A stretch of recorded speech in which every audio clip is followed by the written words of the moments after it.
हम सब जानते हैं कि इसका नाम सर जॉर्ज एवरेस्ट के नाम पर रखा गया है। तो जाहिर है, आप सोचेंगे कि उन्होंने ही इसे खोजा होगा, या कम से कम उन्होंने ही इसे नापा होगा। सच तो यह है कि नहीं, जॉर्ज एवरेस्ट ने इस पहाड़ को कभी नापा ही नहीं। सच तो यह है कि उन्होंने शायद इसे ठीक से देखा भी नहीं था। तो फिर वो कौन था?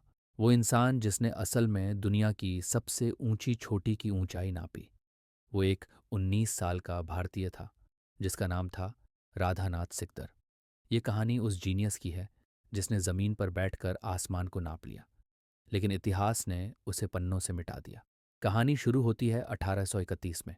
अंग्रेज़ों का एक बहुत बड़ा प्रोजेक्ट चल रहा था पूरे भारत को नापने का। इसे कहते थे ग्रेट ट्रिगोनोमेट्रिकल सर्वे।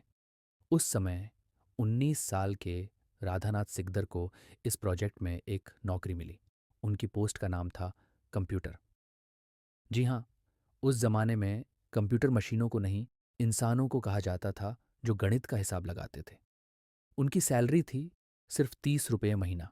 जब अंग्रेज अफसर फील्ड में घूमते थे, राधानाथ ऑफिस में बैठकर असली मुश्किल काम करते थे।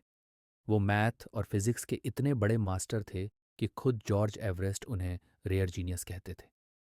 सालों तक उन्होंने अलग अलग पहाड़ों को नापा। उस वक्त कंचनजंगा को सबसे ऊंचा माना जाता था, लेकिन एक और पहाड़ था जिसे सर्वे में बस पीक 15 कहा जाता था। साल 1852 में राधानाथ उस पहाड़ का डेटा लेकर बैठे। उन्होंने गुणा भाग किया, हवा का दबाव चेक किया, रोशनी का एंगल देखा, और फिर वो अपनी कुर्सी से उछल पड़े। किस्से कहते हैं कि वो दौड़ते हुए अपने बॉस के पास गए और चिल्लाए, सर, मैंने दुनिया का सबसे ऊंचा पहाड़ खोज लिया है, 29,000 फीट।